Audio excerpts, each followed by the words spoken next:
Hewey Calloway was looking forward to a cafe breakfast, even if he had to wait around until after daylight for it. In Hewey's profession, such a waste of early morning hours was considered shameful. Townsfolk had more leisurely habits, he reasoned, and it was no more his place to criticize them for their habits than it would be for them to object to his scuffed and worn boots.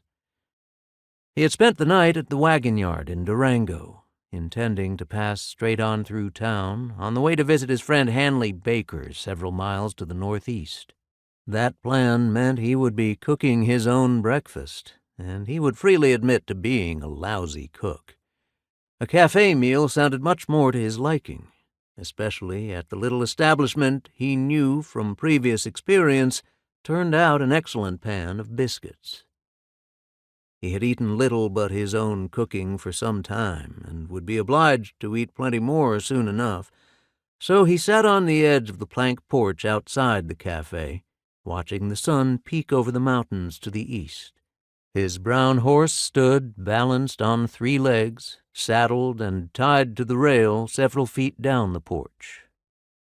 Hewey was a West Texas cowboy who tried not to think too much about his age, but he could not help but notice that he didn't recover as well as he did in his youth.